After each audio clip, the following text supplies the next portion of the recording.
West Ham United are about to sign another player, and I don't know what to do with myself, ladies and gentlemen. We've already signed one in June. Can we sign two? Is that possible for West Ham United? Apparently so. Apparently so. That's actually going to happen. Welcome to the West Ham Transfer Rumours Show, people, where that one's more of a transfer almost confirmed at this point. No Pink Book today. Gio is not here. He's off gallivanting. He's off seeing Liam Gallagher. It's safe to assume if he's not currently on the screen in front of you, he's probably at least attempting to see Liam Gallagher somewhere. That's what he does. It's very unhealthy obsession. I spoke to him. There's not much we could do. But just because he's having a break doesn't mean that the West Ham transfer rumours have a break. Oh no, because there is a lot going on right now. Declan Rice, Chelsea, there is movement there. There's been an inquiry. We'll be getting into the details on that. Jesse Lingard has appeared out of nowhere. That one felt like it was dead and buried, but we've got some solid updates on that. Broja, we have an update on that, as well as some other contract stuff. But let's get to the exciting one, the one that's getting me all giddy. It's Alphonse Areola. Alphonse Areola, ladies and gentlemen. It seems like the signing with the bloke holding up a shirt, that picture, it's about to happen. Let's go.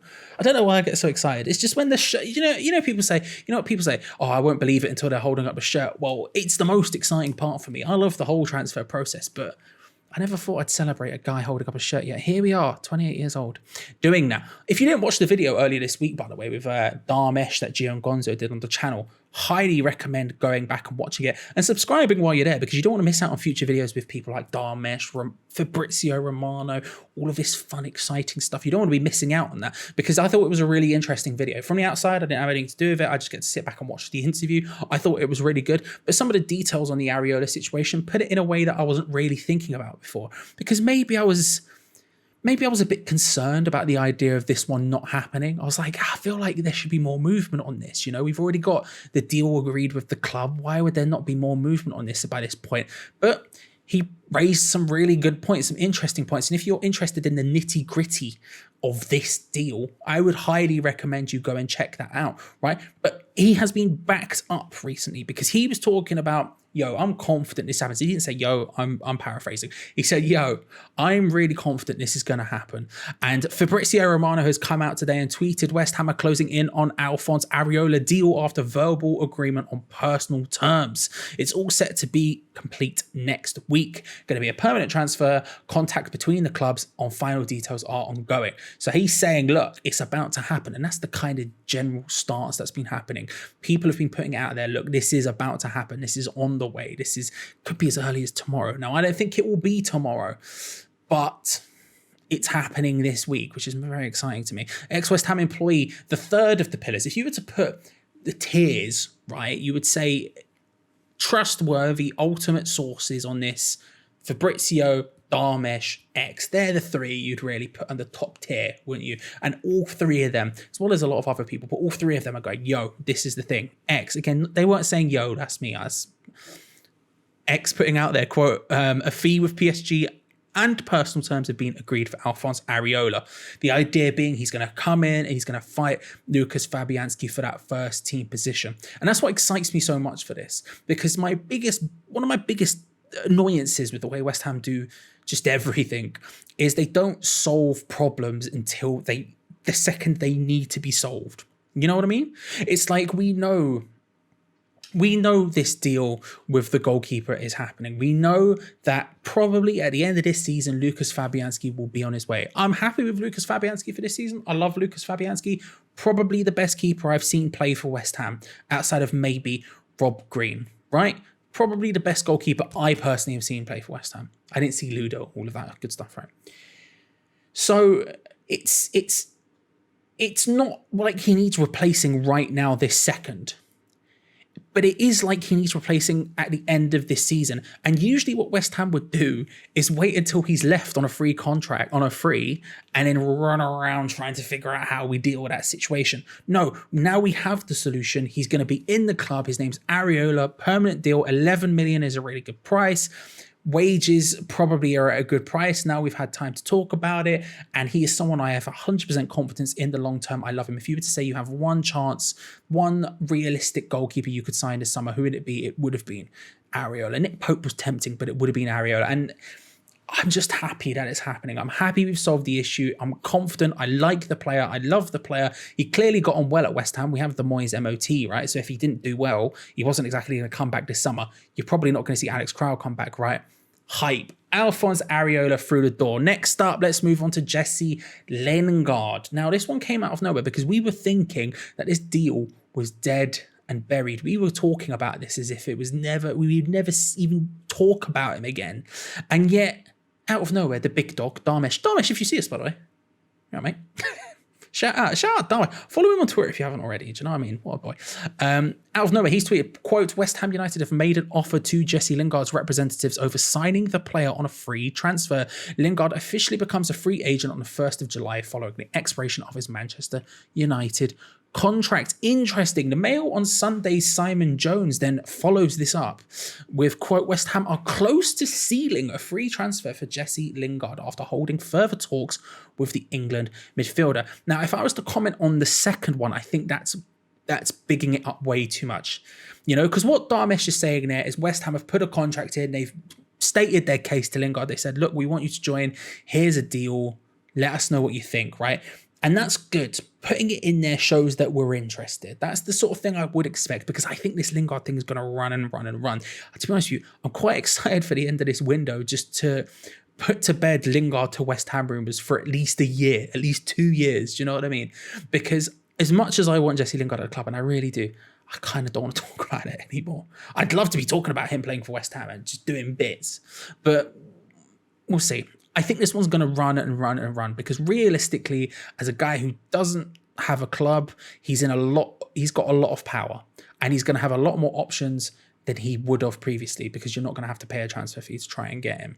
Now, there are only a certain number of clubs he would go to. There's only a certain number of clubs who would pay his wages, who would probably pay him the signing on sort of fee he'd look for.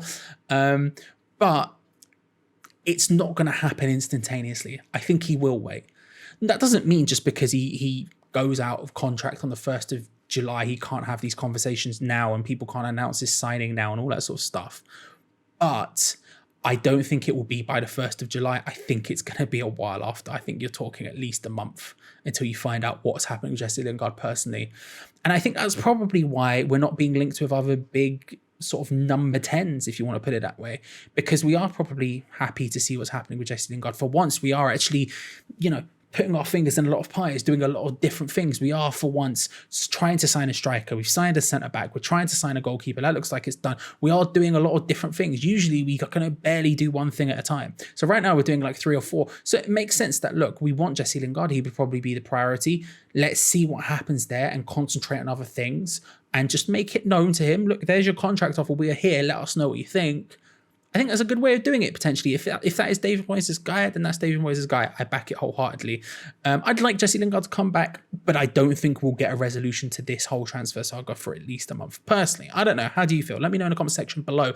Declan Rice is the next big one, the other big one, the last final big one we have of the day. And that's coming from Toby Cardworth and Graham Bailey over at 90 Min. Who say, quote, West Ham United have turned down a fresh approach for Declan Rice from Chelsea's new owners. The Hammers have been steadfast in their desire to keep hold of Rice this summer, long insisting that their soon-to-be captain will not be sold unless their 150 million valuation is met. 90 Mins understands that Chelsea may return and test West Ham's resolve. I love a resolve test. Do you know what I mean? I do that in my daily life. You know what I mean? My girlfriend's like, do you want to go McDonald's? And I'm like, oh, but do you want to go KFC? Let's test the resolve. What a stupid phrase. By offering, they want to test West Ham's resolve by offering Armando Broja and Ross Barkley in part exchange with the former and known transfer target of David Moyes. Look, this is going to keep happening, isn't it? Really, we're going to get a lot of resolve testing coming up with Declan Rice. You know, his contract it's not running out this summer. It's running out the summer after that. He's got 2 years left and then a third year as an option on the contract. But the longer this rolls on, the more resolve testing there is going to be. And when the price is that high, A, there's only a couple of clubs who can buy him in the first place. But B, the temptation is probably to wait a little while and let the contract run down where that price can sort of come down further and further, because realistically his valuation isn't going to stay that high. And I mean, realistically, I think if a club came in with an actual concrete offer of something in the range of 80 to 90 million, we would probably start to think about that. You know, I think there would be a conversation to be had at that point. But I do like the idea of the stance. Look, if you 150 mil was his price, you pay it or you don't get him. Pay him and you get it. Pay him or you don't pay it and you don't. Simple as that. Because that's how Man United dealt with, Leicester City dealt with Manchester United and Maguire, right? That was what that was. Look, 80 million is the price. You pay it or you don't get it. And I think that's kind of how you have to deal with this situation. When you have such an insanely high value asset, yeah, I think saying he's not for sale at any costs is this kind of panic move that we tend to do. And it's just not true. It's just not true. So being open and clear and saying this is the price and being strong with it, especially this summer where we kind of can afford to be strong with it, I think that's the right thing to do. And one of the other things that plays into our favour, of course, is that City have gone and signed Calvin Phillips, haven't they? Which means that realistically, that's one of the three clubs, if you're thinking Chelsea, Man United and City, that's one of them gone now. You know, we're unlikely to see them coming for Declan Rice at that point, which makes it even less likely he's going to leave in the short term. Now, Manchester United have always been the ones I've been actually worried about, because this Chelsea thing comes up so often and it's like, oh, he's a Chelsea fan, blah, blah, blah, blah, blah. Manchester United are the people who really, really need him. Don't get me wrong. He would be an incredible addition to Chelsea, and actually Chelsea are quietly putting something together there. I think they're a couple of players away from being able to potentially try and challenge those top two, try and make a rush for that Champions title, as it were. But I don't think this is the final part of that puzzle. And, you know, they've got a striker situation going on. They've got a couple of other things going on in the background, which makes it feel like they've got bigger fish to fry almost, because Declan Rice would be an incredible addition, a really nice addition, but it's not as important as a striker is to them, right? So this will continuously keep coming up. There's going to be a lot more resolve testing in the future, but you know, it's good that we're holding out. What do you think? Let me know in the comment section below. Armando Broja, speaking of Chelsea strikers, we have an update. This is the freshest update we've got. This one's from ex-West Ham employee over on the West Ham Way Patreon. Go check it out. Comes highly recommended from us at Hammers Chat. And he's been saying basically he's the first choice. Armando Broja is David Moyes' first choice, which makes me feel like you need to go and get him. The problem is that Chelsea, his valuation at Chelsea is significantly higher than what we're offering. And we're already offering 30 million, which in my opinion is probably too much for him. So 30 million we're putting in. They're saying it's going to be much, much, much higher than that. I bring this up for a couple of reasons. Although it's not a particularly new thing, right? It's not a particularly new thing that's going on at Chelsea with this.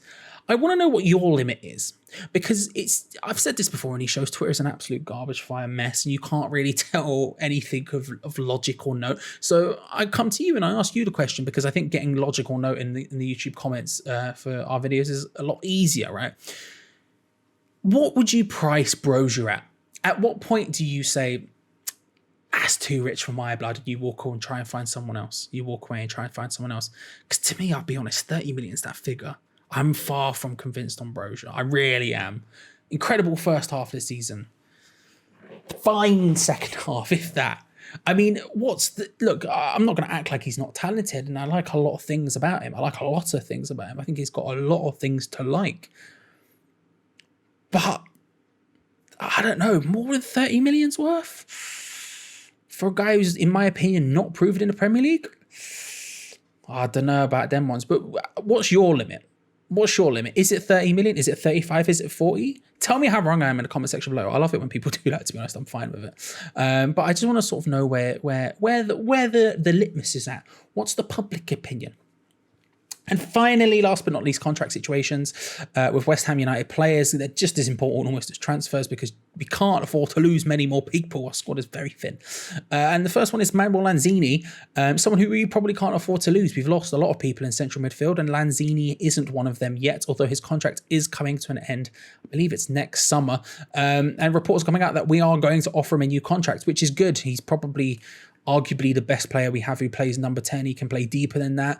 I've been I think he's flattered to deceive this season, but that doesn't mean he's a bad player by any stretch of imagination. I think he's very good, and I would hate to see him leave on a free contract. He's at the sort of age where you'd have to be a little bit careful about what you offer him. He's also at the sort of fitness levels where you probably have to be a little bit careful what you offer him. But I would love to see Lanzini stay, and I would hate to see him go on a free contract, even worse. So offering a new contract makes sense. And the second one is Thomas Soucek. And this comes by ex-West Ham employee once again. Shout out X, hope you're well, bro. And that is saying that although West Ham would consider a good offer for Thomas Soucek, as has been reported many, many times in the past month or so, the plan is to offer him a new contract to carry on those discussions once the transfer window is shut, which is good because I equally think Thomas Soucek is an incredibly important player who we shouldn't let go of because he's so unique. There are very few players like him. It's a bit like when Everton had Flaney to some extent. It's like, if you have use for a player like that, good luck finding another one because there aren't many. And I think he's got so many plus points. And I know he's not been the greatest of players this season, but the season before that he was literally a Hammer of the Year candidate, a Hammer of the Year quality player, and I don't think that disappears instantaneously. I love Thomas Soucek. I would hate to see him. I'd hate to see that sour somewhat in the contract situation. So I'd love to see him get a new deal. How would you feel? Let me know in the comments section below. But there you go, ladies and gentlemen. That's the transfer update for now. Gio will be back tomorrow, so don't fret. Don't fret. And the second that Areola deal happens, you best believe we'll be on top of it. You best believe we'll be on top of it. You know, we'll be fit and firing on all cylinders. So make sure to subscribe and hit that bell notification if you haven't already to make sure you're aware exactly when it happens. Like the video while you're down there for us, and I shall see you next time. Enjoy yourselves. See you later. Bye.